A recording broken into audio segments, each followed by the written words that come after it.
लड़की है और लड़की भी ऐसी हुई है, तो मदर को ऐसे लगता है कि उसने पता नहीं क्या कर दिया। जब आपकी बेटी ने पहला वर्ड बोला होगा ऑब्वियसली इस थेरेपी के बाद, मेरी बच्ची दोनों कानों से ही सुन नहीं सकती। आपको ऐसा क्या लगा, कैसे आपने सोचा कि नहीं साइन लैंग्वेज नहीं, मुझे हियरिंग एड पे जाना? देखो, सुनना कान से नहीं होता, सुनना ब्रेन से होता है। हम ट्रेनिंग के थ्रू बच्चे के ब्रेन को स्टिमुलेट करके सुनना बोलना ले आते हैं। हर किसी की लाइफ में एक साइलेंट बैटल होता है। रात को बहुत रुलाया है, जो लोगों ने कुछ कुछ बोला। मोस्टली लोग कहते हैं कि अगर तुम नहीं सुन पाते हो, तुम्हारा बच्चा भी नहीं सुन पाता, ये जेनेटिकल है। जिस दिन उसने माँ बुलाया, मेरी दिवाली वो थी, मेरी होली वो थी जब उसने पापा बोला। उसके मुंह से निकला हुआ हर शब्द एक त्योहार था।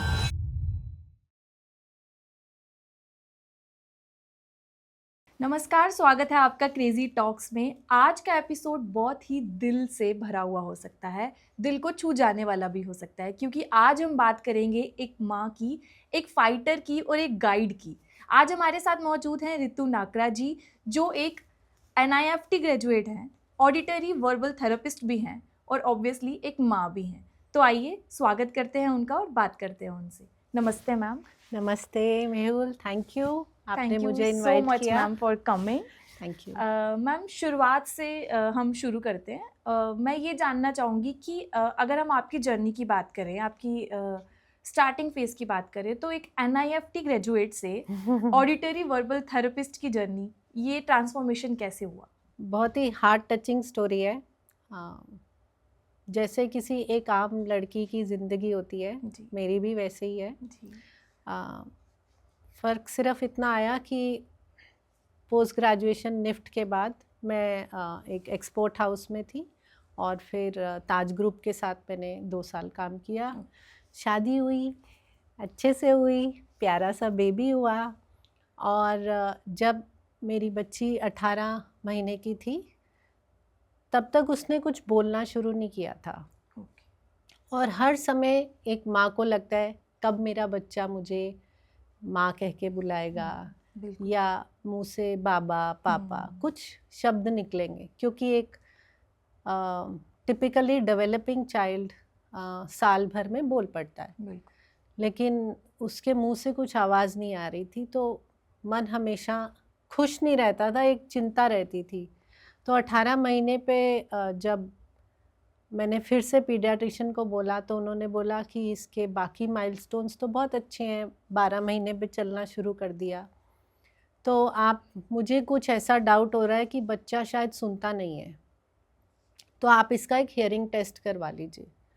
सो प्रॉब्ली नेक्स्ट डे मैं एक ऑडियोलॉजी सेंटर में थी, दिल्ली में ही, राजेंद्र नगर में, और वहाँ मैंने टेस्ट करवाया। तो it was a very shocking news कि हमें पता चला कि मेरी बच्ची दोनों कानों से ही सुन नहीं सकती, उसको सीवियर टू प्रोफाउंड डिग्री का हियरिंग लॉस है। और इतना लॉस का मतलब ये होता है कि अगर सिर्फ दिवाली का कोई बम या पटाखा बजे तो शायद बच्चे को महसूस हो कि कुछ हुआ है। सो इतने डिग्री का हियरिंग लॉस था, जिसकी वजह से वो बोल नहीं पा रही थी।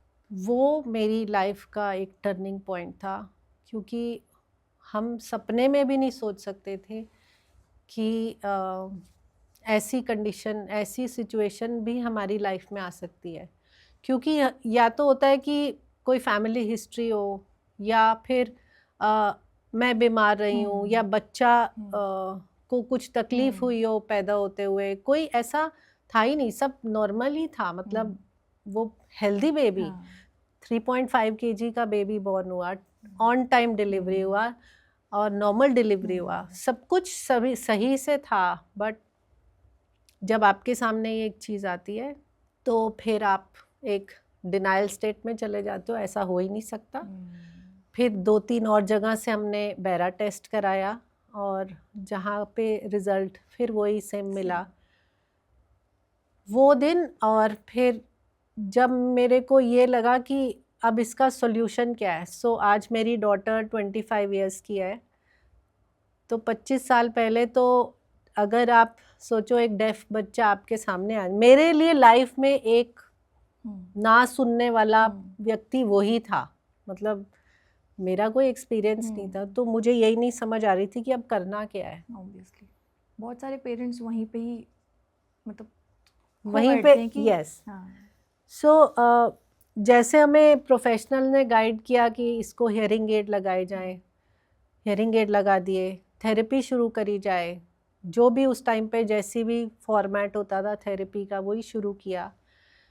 लेकिन मैं ये देखती थी कि अल्टीमेटली मेरा बच्चा आज से 10 साल बाद कहाँ होगा, मेरे माइंड में हमेशा ये चलता था।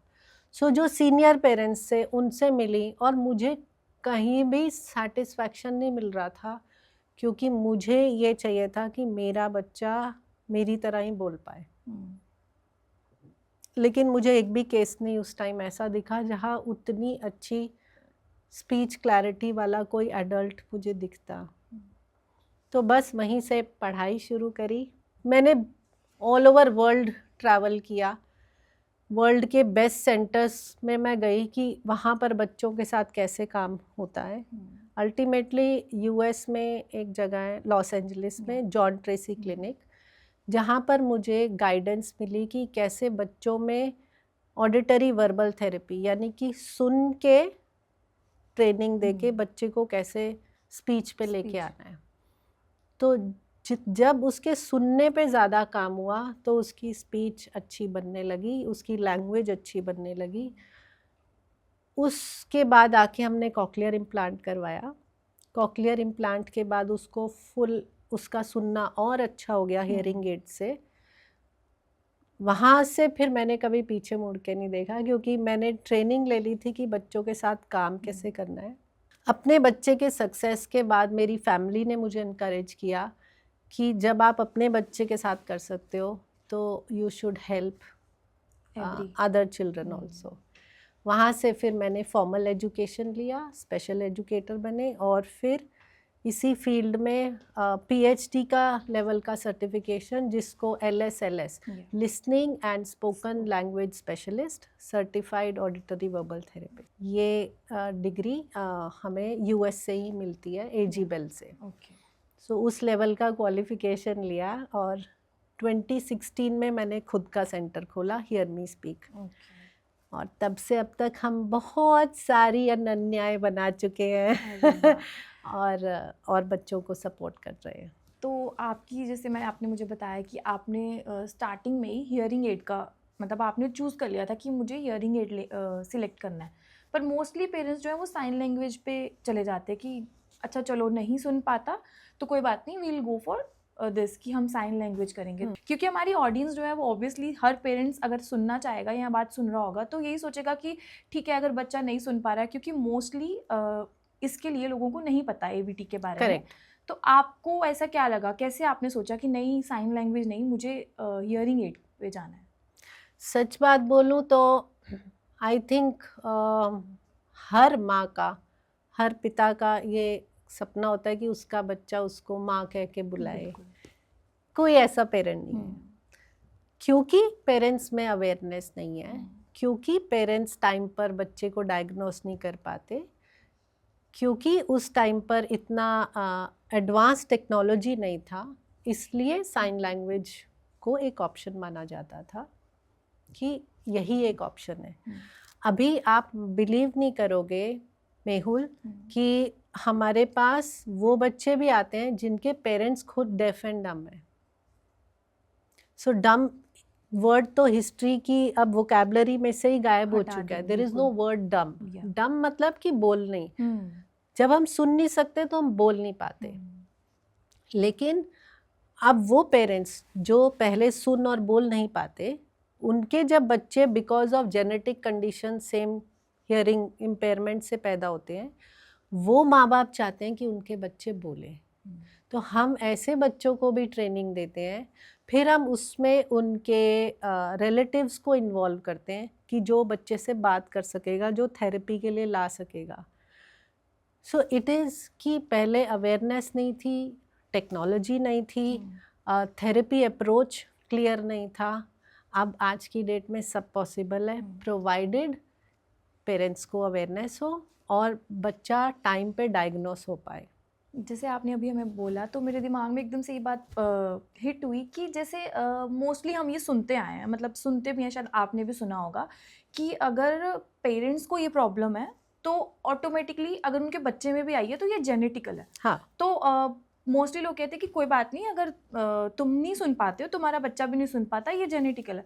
तो ऐसा हो सकता है कि अगर वो नहीं सुन पाते, उनका बच्चा नहीं सुन पाता, तो क्या वो बोलना या सुनना शुरू कर सकता है? हाँ, बिल्कुल, बिल्कुल कर मतलब सकते ये हैं। मिथ है कि बिल्कुल मिथ है। उनका बच्चा, मतलब बहुत सारे लोग वहीं पे होप छोड़ देते हैं। लाइक मेरे साथ तो ऐसा, मैं आपके साथ ज़रूर शेयर करूँगी ऐसा लाइव एग्जांपल। बट क्या सच में ये मिथ है या ट्रुथ है? मिथ है। अगर हमारा, देखो, सुनना कान से नहीं होता, सुनना ब्रेन से होता है। अगर हम हमारे ब्रेन में ऑडिटरी एरिया जहाँ सुनने की क्षमता, उससे स्पीच और लैंग्वेज डेवलप होता है, अगर हम उसको स्टिमुलेट कर पा रहे हैं तो इन जेनेटिक कंडीशंस में भी, but use of current technology, अच्छी टेक्नोलॉजी, ऐसा नहीं है कि कुछ हम जादू करते हैं। बिल्कुल। हम बच्चे को ऑडिटरी एक्सेस दिलवाते हैं, चाहे वो अच्छे डिजिटल हेयरिंग एड्स हो, डिपेंडिंग अपॉन हेयरिंग लॉस। अगर सीवियर टू प्रोफाउंड वाला बच्चा है तो कॉक्लियर इम्प्लांट एक बहुत अच्छा इम्प्लांटेबल सॉल्यूशन है। वो लगने के बाद हम ट्रेनिंग के थ्रू बच्चे के ब्रेन के, ऑडिटरी ब्रेन को स्टिमुलेट करके सुनना बोलना ले आते हैं। ऐसे बहुत सारे बच्चे हैं जिनके साथ हमने काम किया, जिनके पेरेंट्स इसमें थे, और अब वो अपने दादा दादी को बोल बोल के, मम्मी को बोल के, ये बच्चे साइन लैंग्वेज में भी माहिर हैं, लिप रीडिंग में भी हैं और स्पोकन लैंग्वेज में भी हैं, क्योंकि माँ बाप के साथ कम्युनिकेट करना है तो साइन में करते हैं, और दादा दादी के साथ करना है तो बोल के करते हैं, और बिल्कुल normal school, main stream school जा रहे हैं। तो ठीक है मैम, अब हम वापस आ जाते हैं पहले आपके ऊपर कि डेस्टिनी में कहते हैं जो प्लान किया होता है वो नहीं होता, हमेशा अपोजिट ही होता है मोस्टली केसेस में। तो आपके लिए ऐसा डेस्टिनी मोमेंट कौन सा रहा? मैं ना शुरू से सोचती थी मुझे कुछ बड़ा करना है, कुछ बड़ा करना है। फिर जब निफ्ट का एग्ज़ाम क्लियर करना इज़ इम्पॉर्टेंट माइलस्टोन, तो ऐसा लगा अब मैं सबसे अच्छी, ये I will be those top designers in India. वो एक ड्रीम बनाते हैं ना हम अपने करियर के अराउंड, वो सब था। लेकिन I think my daughter gave me meaning to my life. That was the turning point for me. I don't miss my NIFT days. I miss my friends. हमारी get together होते हैं. I miss them. But as a profession, as a career, as a life goal, I would say कि I want to thank my daughter for being there in my life. Okay, that's so good. Yeah. Ma'am, हर किसी की life में एक silent battle होता है। हर कोई, मतलब छोटा हो या बड़ा हो, आई थिंक हर कोई किसी न किसी चीज़ से जूझ रहा है, लड़ रहा है। तो अगर मैं आपसे ये पूछूं कि आपने अपनी लाइफ में ऐसा कौन सा साइलेंट बैटल फेस किया है जो आज तक लाइक नहीं पता किसी को, तो would you like to share? मैं फिर रो पड़ूंगी। I think having a girl child with special needs, societal factors का जो प्रेशर था वो बहुत ही टॉर्मेंटिंग था। मतलब कि रात को बहुत रुलाया है, जो लोगों ने कुछ कुछ बोला। I don't want to remember those things, but कभी कभी उस टाइम पे वो दिल दुखने वाली बातें कि ओहो लड़की है और लड़की भी ऐसी हुई है, तो मदर को ऐसे लगता है कि उसने पता नहीं क्या कर दिया। बिल्कुल। So you start having that guilt. वो गिल्ट फैक्टर बहुत टाइम बाद ख़त्म हुआ था जब I got into meditation and I got a guru and I am now a happy mother. So वो तकलीफ़ देने वाली चीज़ें थी। ठीक है, तो आपने जैसे बोला कि गर्ल है और उसके बाद उसको ऐसे ईयरिंग प्रॉब्लम है, तो गर्ल हो या बॉय हो, आई गेस तो पेरेंट्स इस चीज़ को छुपाना, मतलब कम बात करना इस बारे में प्रेफर करते हैं कि अगर कोई पूछ भी रहा है तो मोस्टली ये बोलेंगे कि अरे नहीं नहीं कुछ नहीं है, वैसे ही प्रॉब्लम। बिल्कुल ठीक कह रहे हो। तो ये बात आपके हिसाब से सही है? बिल्कुल सही है कि शुरू मुझे भी करना पड़ा था। अच्छा। जैसे अगेन एक गर्ल चाइल्ड का एडवांटेज ये होता है कि आप बाल लंबे कर सकते हो, हाँ, है ना। हम्म, तो मैंने ऐसा कुछ हेयर स्टाइल बना दिया था उसका ब्लंट कट ओके, कि हियरिंग एड थोड़े से ऐसे छिप जाए, यूं छिप जाए। हाँ, क्योंकि जहाँ जाओ ये क्या है, हम्म, ये क्या पहना है, ये क्यों पहना है, हम्म, इतने सवाल कि आप ना कहीं पे जाके रिलैक्स्ड फील कर ही नहीं सकते थे। बिल्कुल, आपको हर जगह सवाल ये जाना था, अब वो ये पूछेंगे, अब वो ये पूछेंगे, अब बोल पाती है, अब सुन पाती है। हर टाइम आदमी थक जाता है, तो कई जगह कवर अप करके कि चलो यहाँ तो ये ना पूछें। सो वो सब मैंने भी किया है, मैंने भी किया है।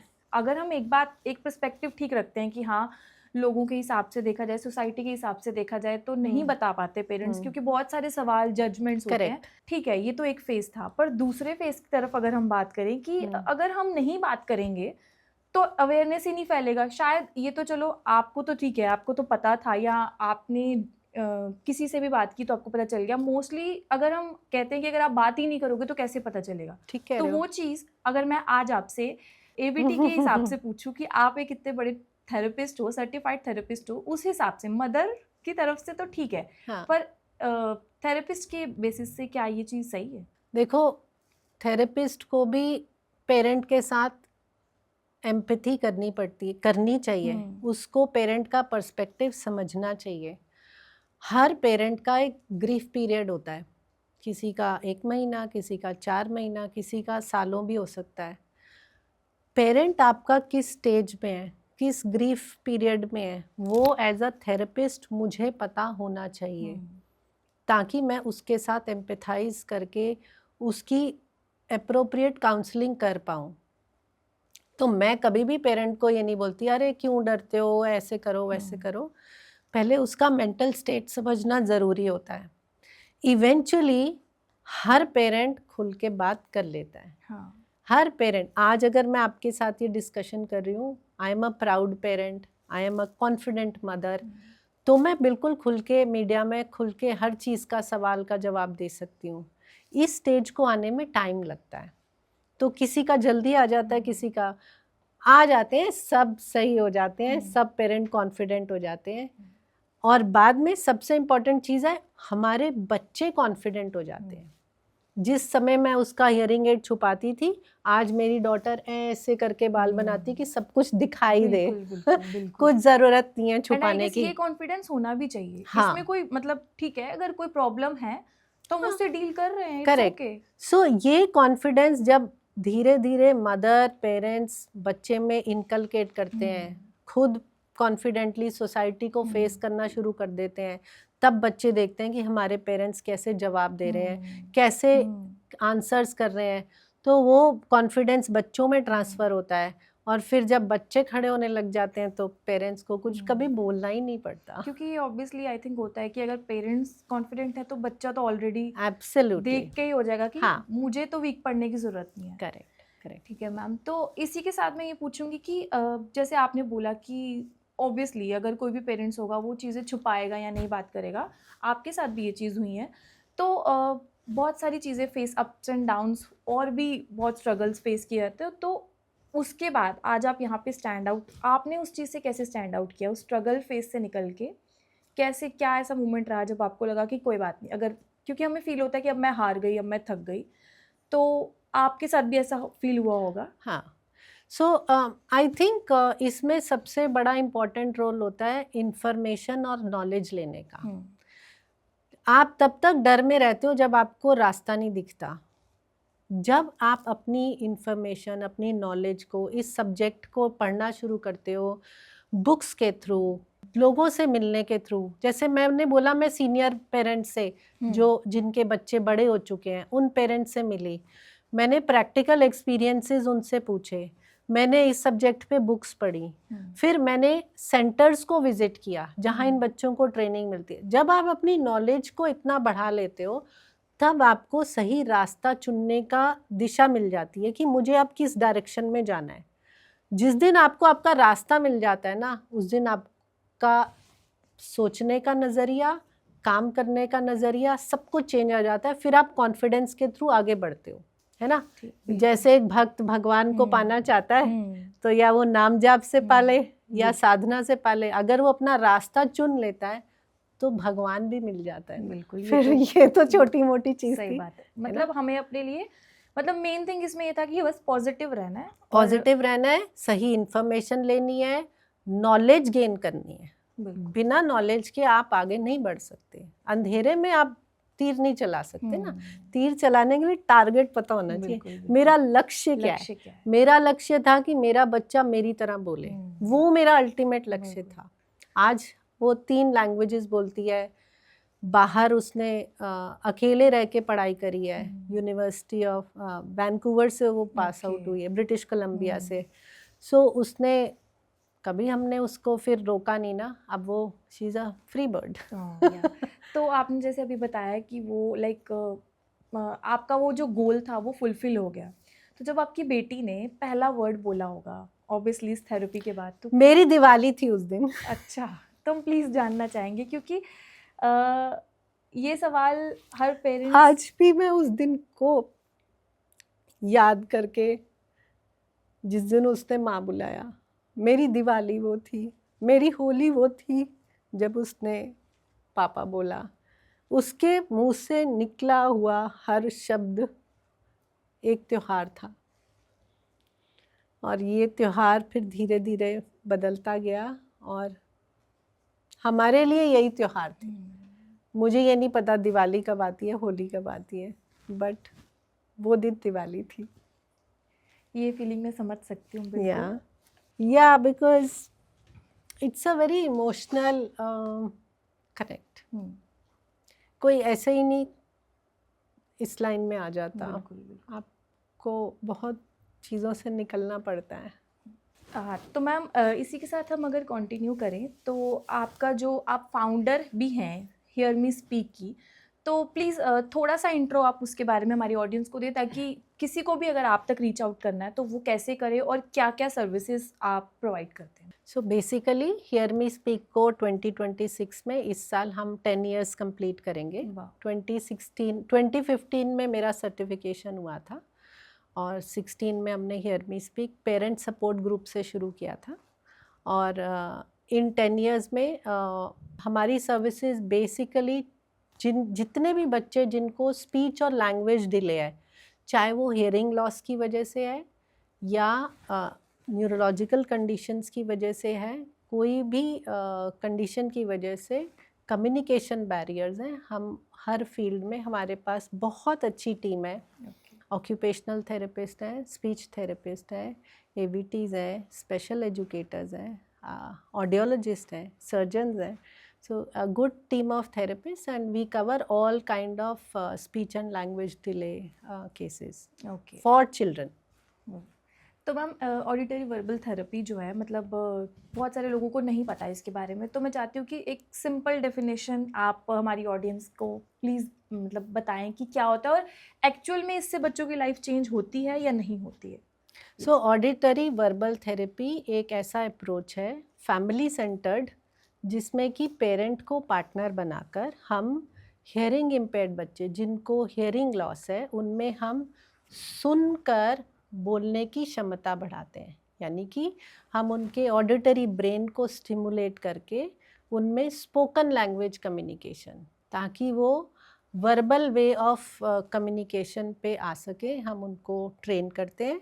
और अल्टीमेट हमारा गोल होता है कि हर बच्चा जो एवीटी में एनरोल हो एक टिपिकल हियरिंग बच्चे के तरह मेन स्ट्रीम स्कूल जा सके। सो हम मेन स्ट्रीमिंग तक उनको सपोर्ट करते हैं। उसके बाद मेंटेनेंस थेरेपी होती है, किसी भी टाइम पे कभी भी लाइफ में बच्चे को कभी काउंसलिंग की ज़रूरत हो तो we always support that family. तो मैम बहुत सारे पेरेंट्स ये चीज़ सोचते हैं कि अगर हमने कोक्लियर इम्प्लांट करवा लिया तो इशू सॉल्व हो गया, मतलब कि इम्प्लांट मतलब सपोज़ आपके पास भी ऐसा कोई आई थिंक पेरेंट्स आए होंगे, उन्होंने कहा होगा कि हमने हियरिंग एड लगवाई है और अब ये सुन क्यों नहीं पा रहा। करेक्ट। तो क्या ये मतलब सवाल ये सही, मतलब एकदम से हियरिंग एड लगाने से बच्चा सुन सकता है या इट्स अ लॉन्ग जर्नी? बहुत बहुत अच्छा सवाल पूछा है मेहुल आपने। हर पेरेंट आके ये बोलता है मैम मेरा बच्चा बोलेगा कब, हमने हियरिंग एड तो लगा दिया। हाँ बिल्कुल। है ना। तो उसमें हमें उनको काउंसलिंग करनी पड़ती है कि हियरिंग एक नॉर्मल बच्चे की 24 घंटे होती है। आप हियरिंग एड कितने घंटे लगा रहे हो? सबसे पहले तो हियरिंग एड लगा रहे हो, क्या इसके हियरिंग लॉस को कितना डेसिबल गेन दे रहा है वो? क्या बच्चा स्पीच फ्रीक्वेंसीज को सुन भी रहा है? क्योंकि अगर सीवियर टू प्रोफाउंड है तो हियरिंग एड भी उतना बेनिफिट नहीं दे रहे होंगे कि वो स्पीच पे आ सके, साउंड अवेयरनेस पे आ जाएगा। फिर तीसरा स्टेप, नॉर्मल बच्चा माँ के गर्भ से सुनना शुरू होता है। 20 वीक्स की जेस्टेशन में बच्चे का कॉक्लिया डेवलप हो जाता है, और जब वो बच्चा पैदा होता है तो ऑलरेडी सुनता हुआ पैदा होता है कि वो बहुत कुछ सुन चुका होता है। इसीलिए बोला जाता है ना कि माँ अच्छे अच्छे गाने सुने, भजन सुने, या अच्छी एनवायरनमेंट में रहे, ताकि जो बच्चा है वो माँ की आवाज़ को सुन रहा है, आसपास जो गाने म्यूज़िक चल रहा है उसको सुन रहा है। तो लेकिन जो ये बच्चे पैदा होते हैं इनका वो सारा एक्सपीरियंस मिसिंग होता है। तो सबसे पहले उनके सुनने की ट्रेनिंग पे काम शुरू होता है। पहले साउंड अवेयरनेस कि आवाज़ आई या नहीं आई, फिर साउंड ऑब्जेक्ट एसोसिएशन। इस साउंड का मतलब ये है, जैसे कार आई बिप बिप बिप, सो बिप बिप बिप, बच्चा बिप बिप बिप को सुनेगा कि ये कार की आवाज़ है। कार वर्ड नहीं पकड़ेगा, वो बिप बिप बिप पकड़ेगा क्योंकि उसको वो कुछ स्टिमुलेटिंग लग रहा है। सो ऐसी हम एवीटी में स्ट्रैटेजीज हैं जो हम धीरे धीरे बच्चे की सुनने की क्षमता को बढ़ाकर उसको फिर स्पीच पे लाते हैं। स्पीच क्या है? जब मैंने सुन लिया, मैंने उसको याद कर लिया, याद करके फिर मैंने बोल दिया। जब मैं सुनूंगी नहीं या मैं उसको याद नहीं रख पाऊंगी तो मैं बोल नहीं पाऊंगी। सो ये एक हायरार्की को हम फॉलो करते हैं अपनी थेरेपीज में, फिर बच्चा बोलने पे आता है। मतलब एवीटी और स्पीच थेरेपी में डिफरेंस है? एब्सोल्युटली नहीं। एवीटी हम हियरिंग इम्पेयर्ड बच्चों के साथ कर रहे हैं, स्पीच थेरेपी तो हम नॉर्मल बच्चों के साथ भी करते हैं ना। किसी को स्टैमरिंग है, किसी के आर्टिकुलेशन एरर है, कोई स को श बोल रहा है, कोई त को थ बोल रहा है। तो जहाँ स्पीच करेक्शंस करनी हो, स्पीच है लेकिन उसको करेक्शन करनी है, वहाँ स्पीच थेरेपिस्ट। जहाँ स्पीच ही डेवलप नहीं है वहाँ एवीटी। तो मैम जैसे आपने बोला, और कोक्लियर इम्प्लांट या हियरिंग एड जो है वो एक लॉन्ग प्रोसेस है, एक लॉन्ग जर्नी है ऑब्वियसली। तो अगर किसी के मन में ये सवाल हो कि ये क्या कोई सर्जरी है या कुछ और है, तो वैसे सवाल आपके साथ पास शायद आते होंगे पेरेंट्स के, तो उसके साथ आप कैसे डील करते हो?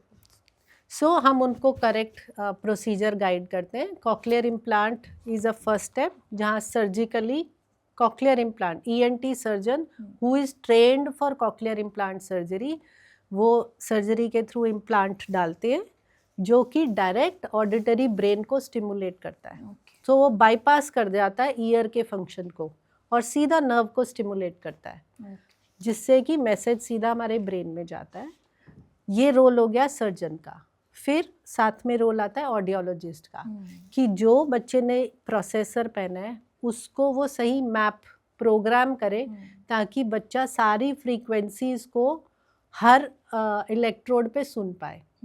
सो ऑडियोलॉजिस्ट का रोल आता है। उसके बाद हम थेरेपिस्ट लोग केस को आगे लेते हैं। So it is a team approach, जहाँ पर सर्जन, ऑडियोलॉजिस्ट, थेरेपिस्ट एक टीम की तरह फैमिली के साथ काम करते हैं। तो आपको बच्चों के साथ साथ पेरेंट्स के साथ भी डील करना पड़ता है ऑब्वियसली, क्योंकि पेरेंट इज आवर पार्टनर।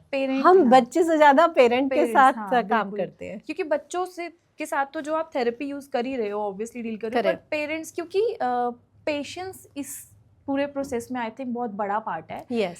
जो पेरेंट्स को रखना पड़ता है। तो अगर मैं आपको बोलूँ कि आप हमारे पेरेंट्स को, अगर किसी के भी बच्चे के साथ ऐसा प्रॉब्लम है, उनको कोई एडवाइस देना चाहते हैं, तो आपकी एडवाइस क्या रहेगी? आपसे पेरेंट से बड़ा थेरेपिस्ट कोई हो ही नहीं सकता। आप अपने आप को थेरेपिस्ट की हेल्प से अंडरस्टैंड करें कि मेरे बच्चे की क्या रिक्वायरमेंट है, उसकी क्या स्टेजेस हैं, और उसके बाद उस चीज़ को समझें और घर पर ज़रूर प्रैक्टिस करें। ऐसा नहीं है कि थेरेपी में ले जाके 45 मिनट्स काम किया और हो गया। जब तक वो प्रैक्टिकली बच्चे के साथ घर पर आप काम नहीं करोगे तो कभी भी अच्छे रिजल्ट्स नहीं आएंगे। तो वो थेरेपी आपको मतलब पेरेंट्स को भी सिखानी पड़ती है? हाँ, हम पेरेंट को अपने साथ रूम में रखते हैं। ओके। पेरेंट हमारे साथ ही बैठते हैं। हम हम सब लोग एक साथ काम करते हैं। ओके। तो हम एक लेसन प्लान बनाते हैं जिसमें गोल्स बनाते हैं।